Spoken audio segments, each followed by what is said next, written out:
भी दे दी है। सरकार की इस घोषणा का पहलगाम हमले में मारे गए आदिल शाह के परिवार ने स्वागत किया है।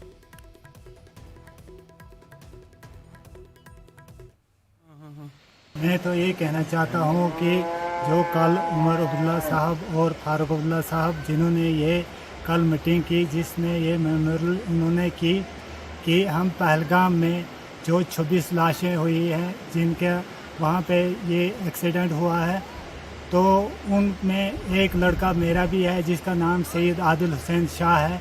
तो वो कल उन्होंने मीटिंग में ये कहा है कि हम इनके नाम पे एक मेमोरियल बनाएंगे, पहलगाम बैसरन में एक मेमोरियल बनाएंगे। तो मैं तो खुश हूँ कि अगर उन 26 लोगों में से 25 लोगों में से मेरा बेटा शहीद आदिल हुसैन का नाम भी ज़िंदा रहे, तो इसमें मैं उनका शुक्रिया अदा कर सकता हूँ कि वो ये मेमोरियल बनाए। और हमारी भी यही चाहत है कि इन 26 लोगों की ये नाम जो है ये हमेशा के लिए ज़िंदा रहे और इनका नाम हमेशा ऐसे ही चलता रहे कि जिन्होंने अपने देश के लिए, अपने हिंदुस्तान के लिए अपनी कुर्बानी दी है। तो इसका मैं हैदर साहब ये बताइए, आपके घर में काफ़ी लोग आए हैं, मतलब जिन्होंने आपसे ताज़ियत पुरसी की, तो क्या कहना चाहेंगे? जी, हमारे घर में तो चीफ मिनिस्टर उमर अब्दुल्ला साहब सबसे पहले हमारी ताज़ियत में उन्होंने शमूलियत की, क्योंकि उन्होंने यहाँ पे जनाजा भी पढ़ा और सबसे पहले उन्होंने हमारे इस गम में शिरकत की।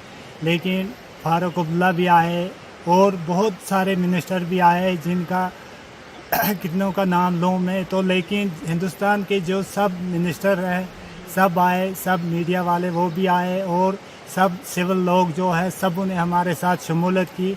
तो मैं उनका बहुत बहुत शुक्रिया अदा करना चाहता हूँ। आदिल हुसैन की जो है सिस्टर हमारे साथ मौजूद हैं। रवि साहब क्या कहना चाहेंगे आप, चूँकि आपके भाई के नाम पे जो एक मेमोरियल कायम किया जा रहा है, 26 लोग जो शहीद हुए थे बाईसरन सानिया में, तो उनके नाम पे मेमोरियल कायम किया जा रहा है और कल जम्मू कश्मीर के जो मुख्यमंत्री हैं उन्होंने इस बात का खुलासा किया, क्या कहना चाहेंगे? शुक्रिया अदा करते हैं उस मुख्यमंत्री जी का कि उसने हमारे भाई को और जितने भी लोग इस दुनिया से चले गए उनका नाम जिंदा रखने की कोशिश की।